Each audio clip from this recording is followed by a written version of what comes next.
இன்னும்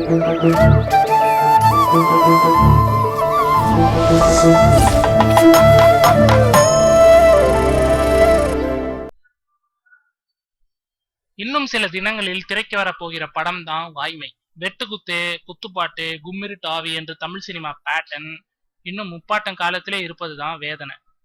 நடுவில் கொஞ்சம் ஜோக்கர்களும் அப்பாக்களும் வந்து ஹிட் அடிப்பதால் கண்டென்ட் விஷயத்தில் கரையேறி இருக்கிறோமோ என்கிற நம்பிக்கையும் எட்டி பார்க்கிறது. இந்த நேரத்துல தான் வாய்மை சொல்ல போகும் கருத்தும் வசனங்களும் ஒவ்வொரு ரசிகனின் சட்டை காலரையும் மனசையும் கூட சேர்த்து பிடித்து உழுக்கும் என்பது நிச்சயம். ஏன் கண்டென்ட் அப்படியா? நாடு முழுக்க தூக்கு தண்டனைக்கு ஆதரவான குரல் பலமாக ஒலித்தாலும் தூக்கு தண்டனை இன்னும் ஒழியப்படவில்லை என்பதுதான் இந்த படத்தின் மையக்கரு. செந்தில்குமார் இந்த கதையை ஒரே நாள் இரவில் எழுதி முடித்தாராம். பல இரவுகள் தூங்காமல் கிடக்கும் மரண தண்டனை கைதிகளுக்காக இவர் ஒரு நாள் இரவு விழித்திருந்து எழுதிய கதை இன்னும் எத்தனை பேரை உறங்காமல் விழித்திருக்க செய்து உழுக்கப் போகிறதோ. ராஜீவ் கொலை கைதிகளில் ஒருவரான பேரறிவாளனை இந்த கதைக்காக 2 முறை சிறையில் சென்று பார்த்திருக்கிறார் செந்தில்குமார். இந்த கதைக்காக உச்ச நீதிமன்றம் முன்னாள் நீதிபதி கிருஷ்ணய்யர் எழுதிய புத்தகங்கள் முதல் சந்துரு ஐயா அவர்களின் ஆலோசனை வரை பெற்றிருக்கிறேன்.